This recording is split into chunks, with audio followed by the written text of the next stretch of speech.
Oh, we are live. Okay, we are live now. Okay, so what? My first, my first thing that I'm talking about, of course, is, and I've seen other people do this, is of course my view on ELO. Um, the ELO albums. Okay, that's what we're going to talk about. So, my thoughts, my review, and you guys are welcome to join in here as well. But my thoughts here are basically there's not a bad ELO album. And I'm going to get a lot of critics say, what do you mean by that?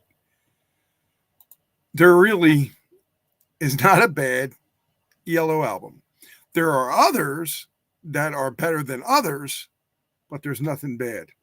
And I'm talking about from early 1970, No Answer, all the way up to the last one from Out of Nowhere. They have different styles.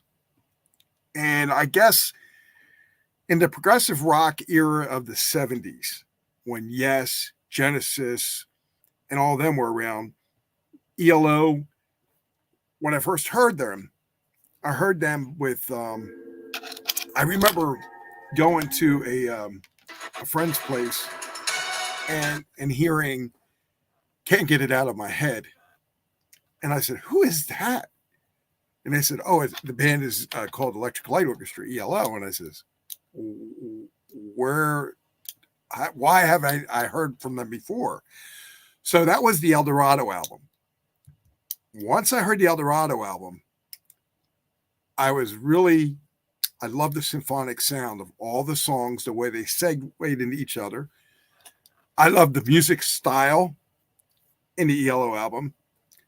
I loved all the different things, like, the cover of the album, which was, Dorothy, the Wicked Witch going after the shoes. I thought that was really, really cool. And then I'm looking at the symphonic part of the album and looking at all these great people like Lewis Clark that was on it. It was, and we know Lewis Clark later on in years. My thoughts, again, are that album was a symphony of greatness. It was amazing. It was wonderful. Then I heard, Evil Woman, Strange Magic, went to the 75. And then I've heard all the great songs on the Face the Music album. And it really was a great album. Every Halloween, I would play Fire on High. Every time I watched CBS Sports, they used to play that guitar part, that riff that Jeff came up with. That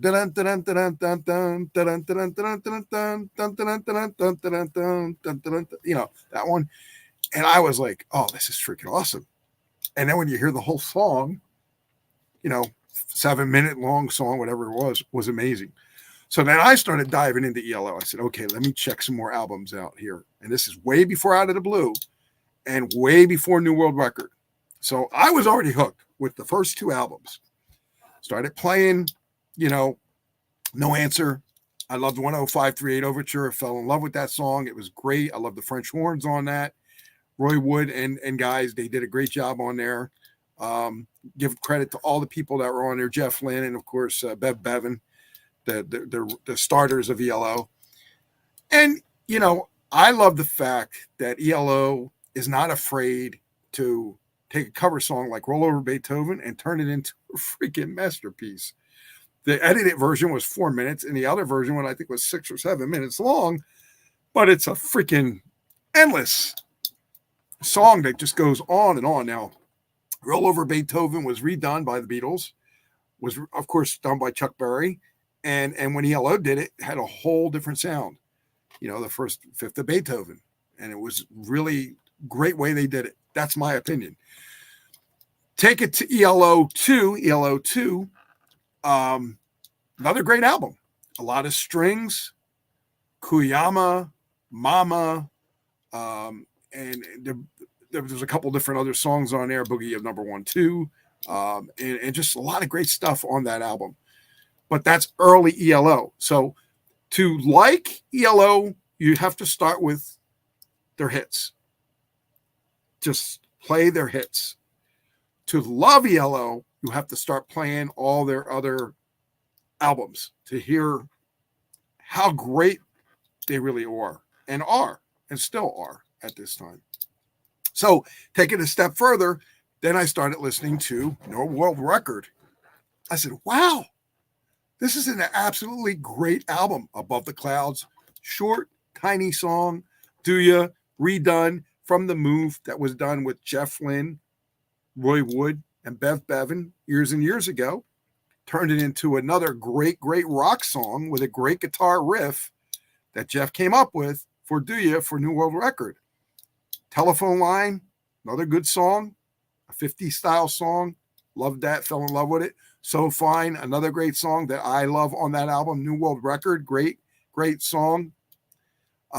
There's so many great songs, of course, in Living Thing, one of ELO's big hits on the album.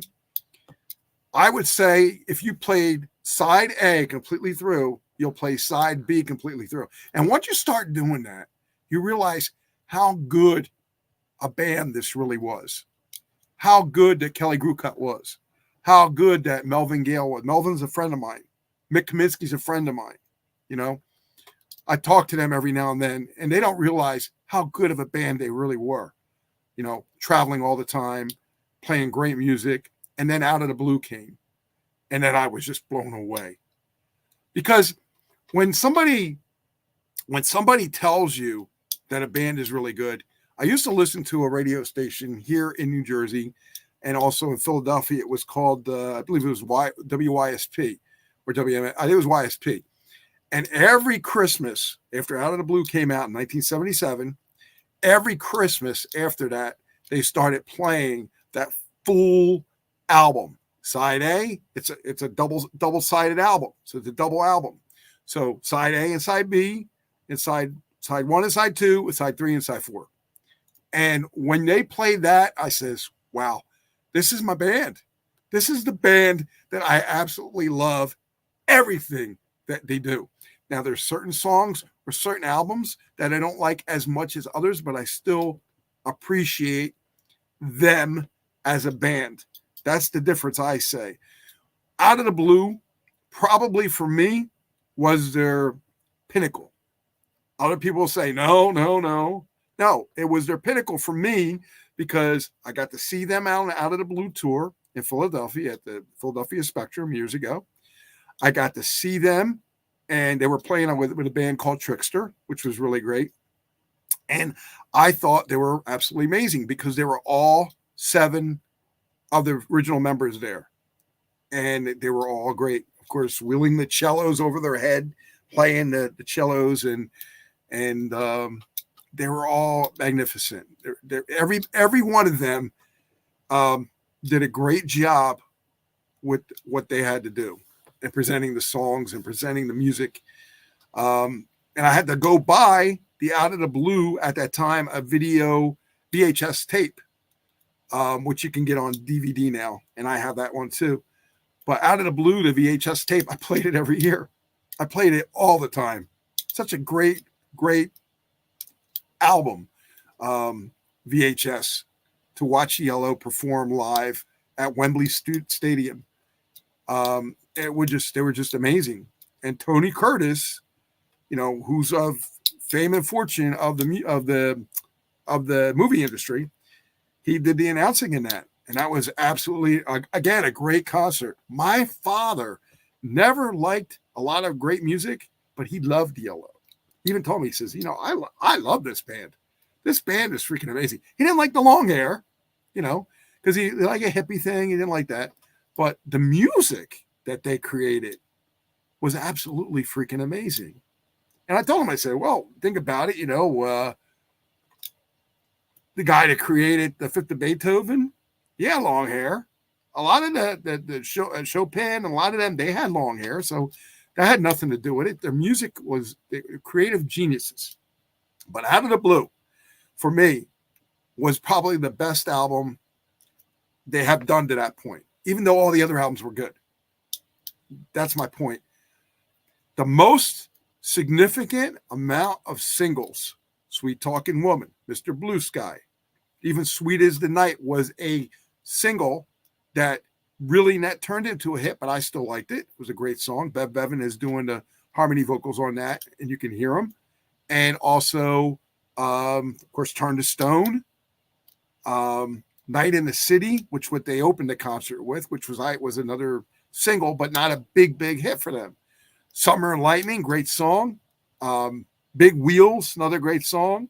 Jungle, Wild West Hero. There's so many songs. Starlight, which I play all the time on our station, Hamilton Radio Oldies. Love all these songs. Love all these music. Love all these albums. And I can go on and on with the album because it signifies to me how great of a band ELO, Electric Light Orchestra, really was.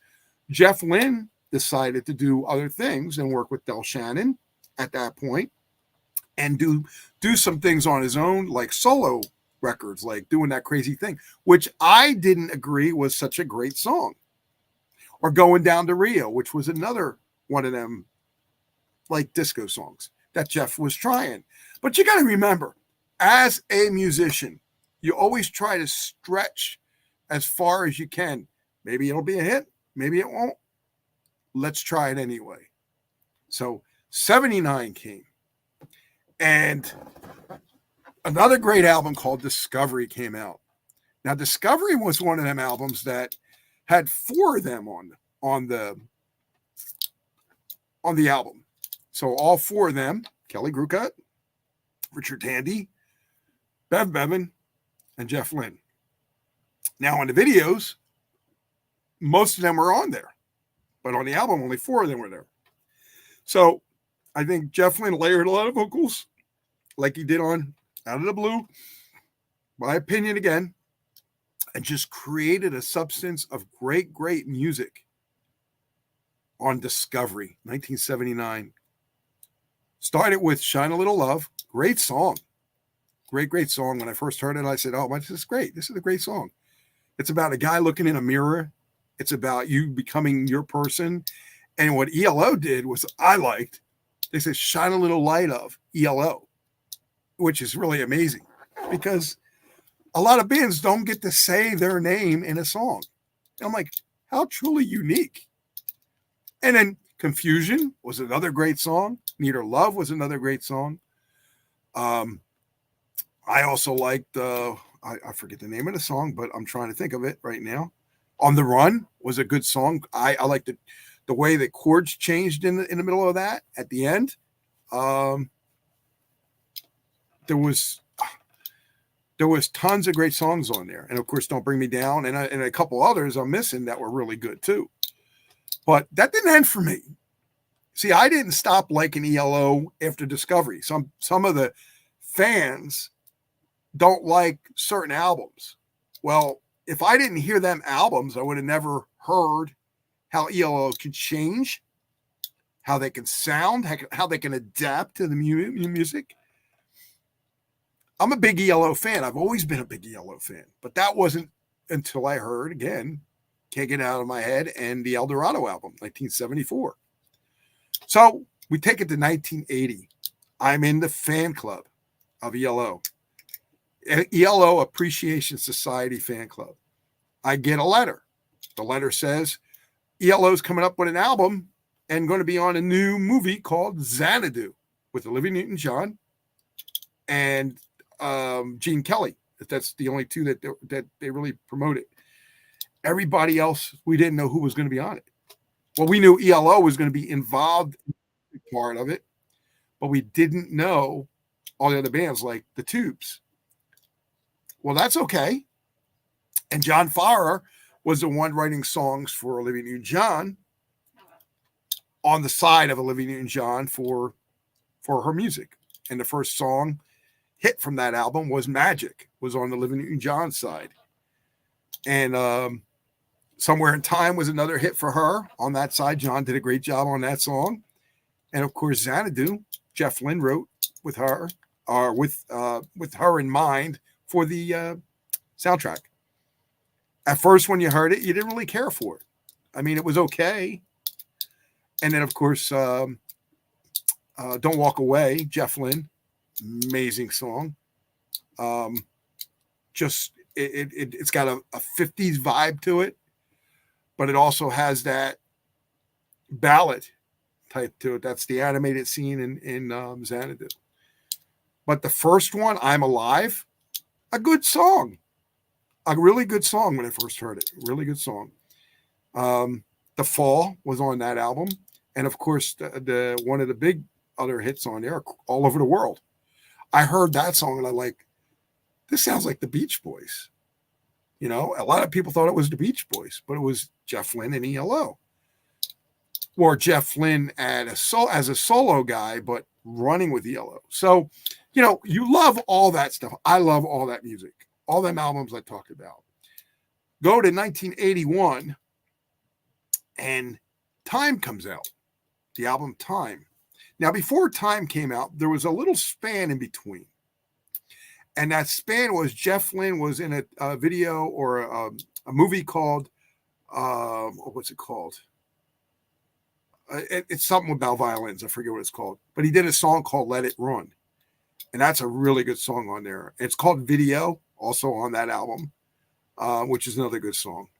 But it's not what you think you would want to hear. It's Jeff Lynne's idea of what they wanted for the soundtrack. So I think Jeff was kind of pinned down, my opinion again, on certain songs and certain albums that he wanted to say and talk about. That's just my opinion. All right. Going into Time now, 1981. Time was another great album. As far as it started out with Twilight. It had Fred, the robot, because I went to see them in 1981, again at the Philadelphia Spectrum. I believe the person that was opening for them, I think, was Ellen Foley. Ellen Foley is, of course, from Night Court and also Meatloaf. Everybody knows her from Meatloaf. Also sang with Carla DeVito on Meatloaf. But she was really good. All I remember of that album, Time, was, you know, all the songs on it. And my favorite one was, hold on a minute, I'm trying to think of it, because I know all the songs on the album. 2095. At the end, something about the world. I can't think of the name of the song. I'm trying to think of the world song. But anyway, all the songs are on there. Even Hold On Tight was on that album. And I seen the video. I thought that was really cool, but I loved the album. Time album was absolutely great. It was really done well. Now, they had different songs that were going to be released on Time. They didn't have them released on Time. They just put them out as singles. And they were good too. There was a couple of them was really good. Building Has Eyes was really good. And I'm trying to think of all the time. When Time Stands Still, another great song. Another Jeff Lynne. I think a Jeff Lynne dedication song to John Lennon. Just a great, great song. Take Me On and On was another great song, but that was on the next album. I'm going to tell you about that. That is called Secret Messages. Secret Messages. Another cool record that was supposed to be a double album, but was only a single album. It started out with Secret Messages. Was a actually good song. Good vibe to it. Bluebird is a good song. Take Me On and On was a good song. There's a lot of great songs. Of course, Rock and Roll King is on that album. If you like Rock and Roll is King, it's a pretty good song too. It's got a 50s vibe to it because Jeff was going through a time where he was starting to tap into his earlier youth and see what he could pull out with songs that were from the 50s, the 60s, the 70s, the 80s, and wherever else he wanted to go. That's what Jeff Lynne thought. I'm going to think about my songs and pull them wherever I want to go. So Secret Messages was a great album. Train of Gold is on Secret Messages. Another great song. And I'm going to probably come up with a lot of the songs as we're done because I can't remember them all, but there's so many. Now, I didn't mention On Discovery, Last Train to London. Another great song, but another song about trains. So I think Jeff, in his mind, he had an idea. Let's do another train song. Train of Gold. Last Train to London. Great songs, too. With great sound effects, great bass lines, great drum breaks, and good riffs. Good harmonies, string sounds. I mean, you think about it. All right, we take it to, I believe Jeff started doing more producing for other bands like Tom Petty. He also produced for, who else did he produce for? Dave Edmunds. Information was a good song. And I think I bought that album. But Jeff also was able to come up with Balance of Power. Now, a lot of people will say Balance of Power is not ELO. Balance of Power is not a great album. Balance of Power is kind of stupid. All right, let me give you my thoughts on Balance of Power. Jeff was going through something at the time. His music, of course, nobody talks about how good of an album this really is. I mean, Sorrow About to Fall, great sax in there, great sax solo, great sound. There's an alternative version. I think there's like 2 different alternative versions to that, 2 edits. Balance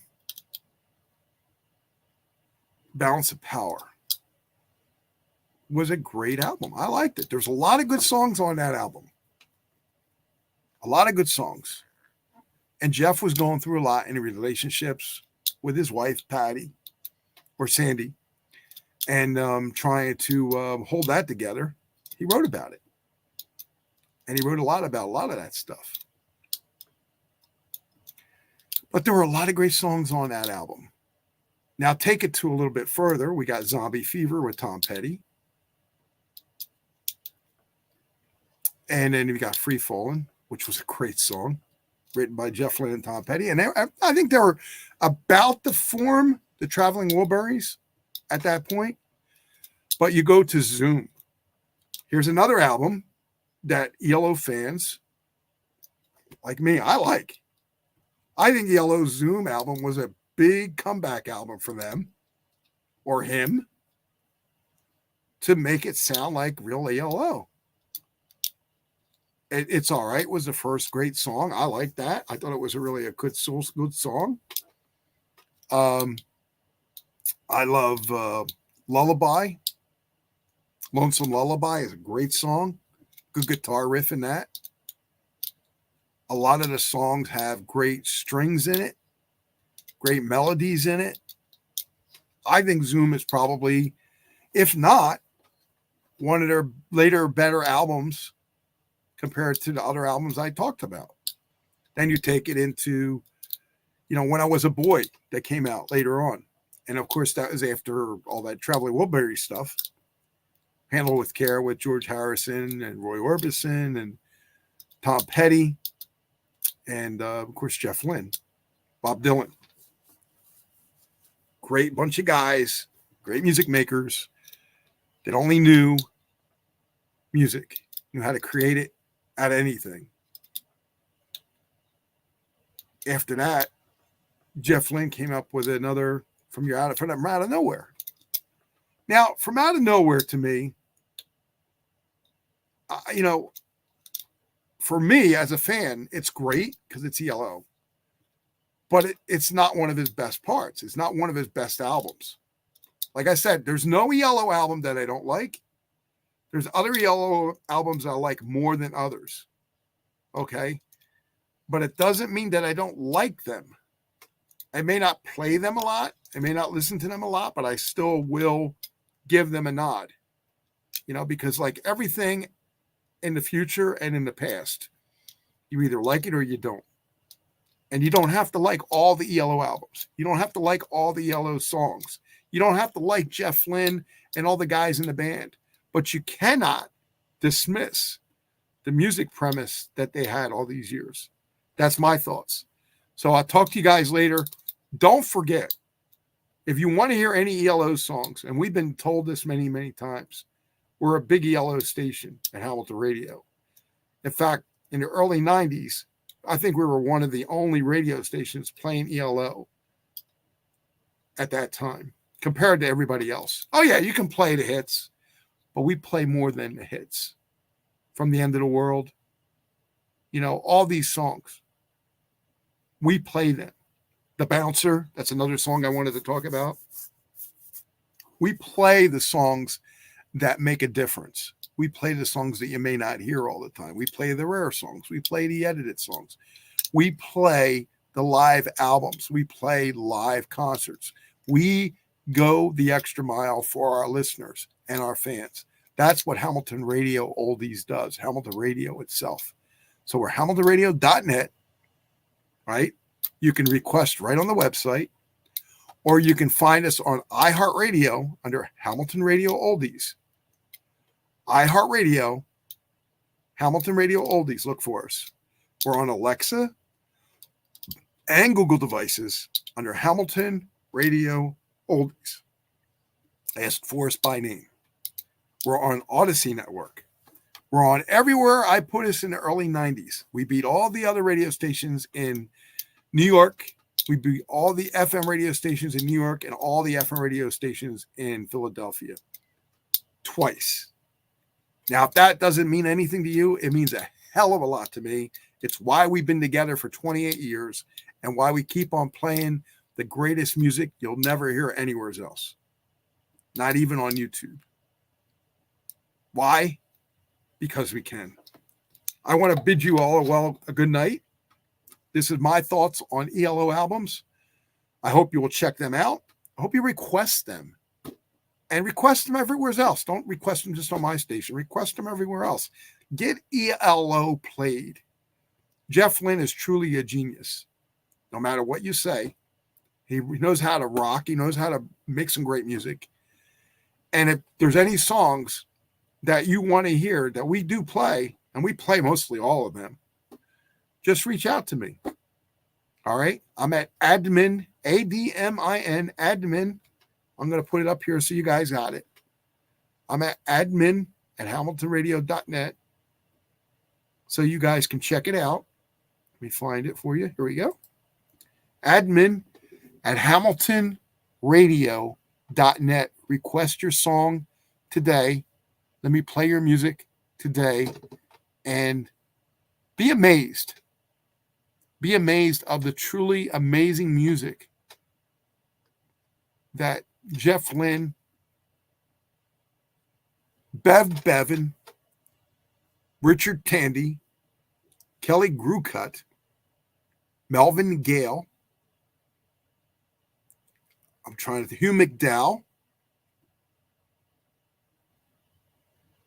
and all the ones before them. The truly amount of great music they made over the years. And I will just add this to you, say this too. I talked to David Payton. And David Payton was with the band Pilot. And he also wrote some songs with Richard Tandy.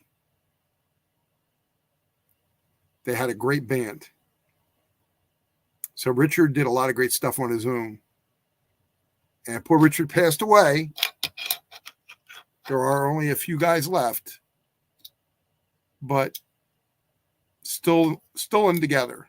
A great band that put some great music for us together for years. If you don't let your kids listen to them, you never have to worry about the sounds. You never have to worry about the music, type of music it is. And they never really cursed. So enjoy ELO today and enjoy them on my station because we truly appreciate ELO. Have a great day, guys. I love you all. Bye-bye.